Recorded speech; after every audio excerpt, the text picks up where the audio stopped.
சுமக்க முடியலையோ வழி ஒன்று சொல்வேன் என்னிடம் வாயேன் பாவங்கள் தீரும் சுமைகள் நீங்கும் பாவ சுமைகள் நீங்கும் மகனே ஓடிவா இளைப்பாறுதல் தந்திடுவே.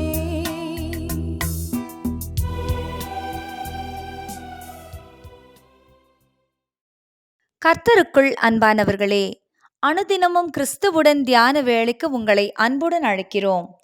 இன்றைய தியானத்திற்கான வேத வாசிப்பு 2 கொரிந்தியர் 12ஆம் அதிகாரம் வசனங்கள் 6 முதல் 10 வரை.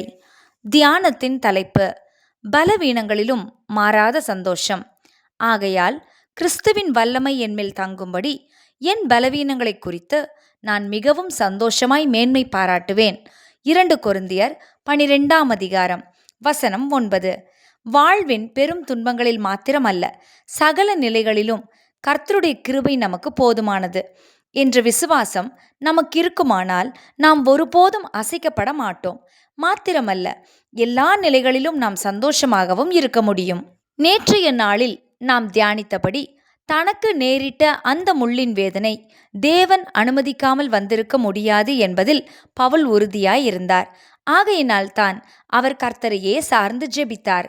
ஆனால் கர்த்தரோ பவுலின் வேதனையை அகற்றவில்லை. மாறாக வேறொரு காரியத்தை கர்த்தர் செய்தார். இதற்கு உகந்ததாக நான் கேட்டறிந்த ஒரு விளக்கத்தை உங்களுக்கும் தருகிறேன். ஒரு மனிதன் ஒரு சிறு படகில் ஒரு நீண்ட ஆற்றை ஆனந்தமாக கடந்து சென்று கொண்டிருந்தான். எல்லாம் நலமாகவே இருந்தது.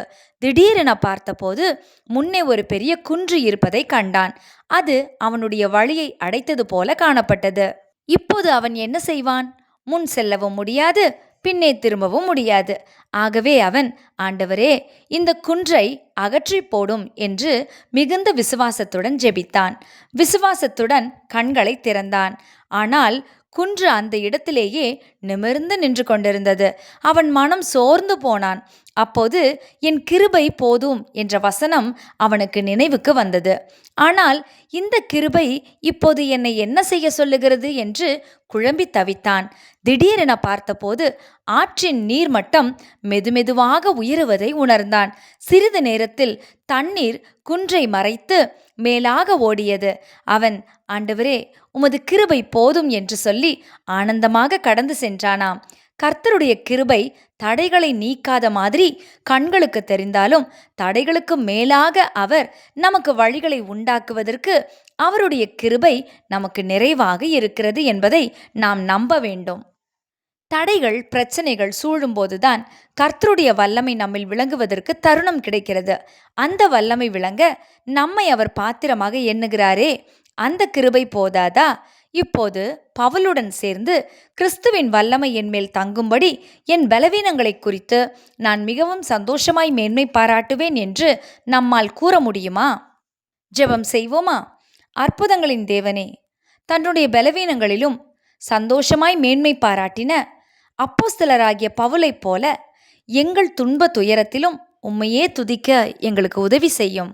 ஆமேன்.